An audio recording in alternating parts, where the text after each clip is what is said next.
2020 is here, and that means the motorsport season kicks off with the Dakar Rally in a brand new venue for 2020, the Saudi Arabian desert, and Toyota GAZOO Racing are entering 4 cars. Reigning champion Nasser Al-Attiyah, two-time Formula One world champion and Le Mans champion Fernando Alonso, the man who developed this car from the very beginning, Giniel de Villiers, also a Dakar champion, and Bernard ten Brinker, a hugely experienced Dutchman. I think we're looking good to win.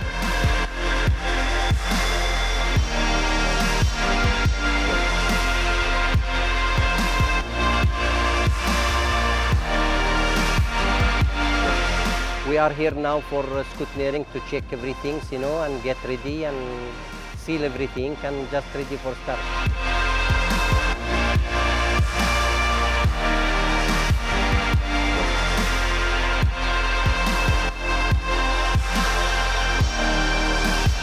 So the cars need to be technically checked, but so do the crews as well. This is admin checks, around 15 different stations for the crews to go through, like medical, accounting, administration, make sure that they know how to use their GPS. There's even a photo studio to have some silly photos for social media done. Once that's all completed, then it's time to hit the podium and they're ready for the Dakar adventure to begin.